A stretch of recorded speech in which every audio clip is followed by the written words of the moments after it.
Hoje eu vou mostrar a vocês como baixar o Minecraft 14. Olha aqui em cima da tela, 14, gente. Nossa, outra de ontem.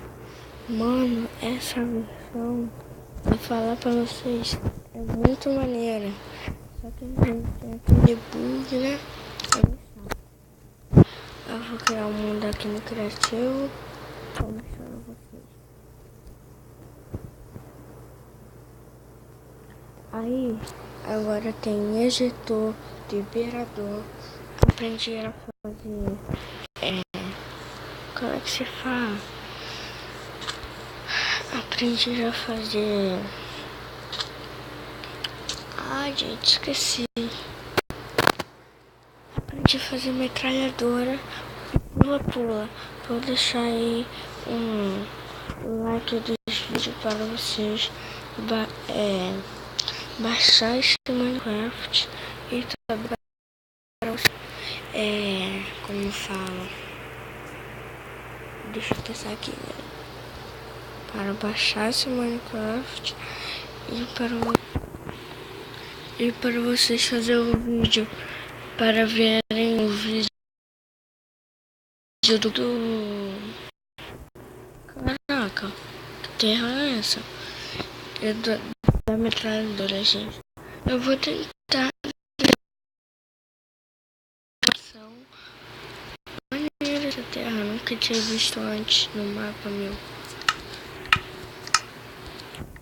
Olha, agora tem moldura, caldeirão, também tem mais algumas coisas. Tem como botar armadura, tem como botar cabeça, abóbora. Muito show, gente, muito show.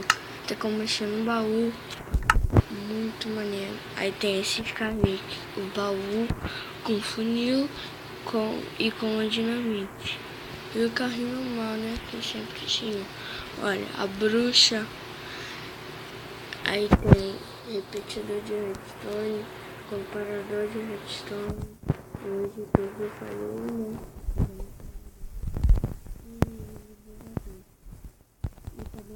Eu já me esquecendo do fundo, tadinho. E o que lançou nela, eu acho, não tenho muita certeza, que é o bloco de slime, que é o pula-pula. Eu vou ensinar a vocês como que faz. Eu vou deixar aí na descrição o vídeo para vocês verem o pula-pula e a metralhadora. Espero que vocês tenham gostado do vídeo de hoje. Espero que vocês tenham gostado. Deixa um like aí, por favor, vai ajudar muito. Como eu disse, eu vou tentar botar o like aí desse Minecraft na descrição. Se eu não conseguir, eu coloco outro dia. Valeu, fui!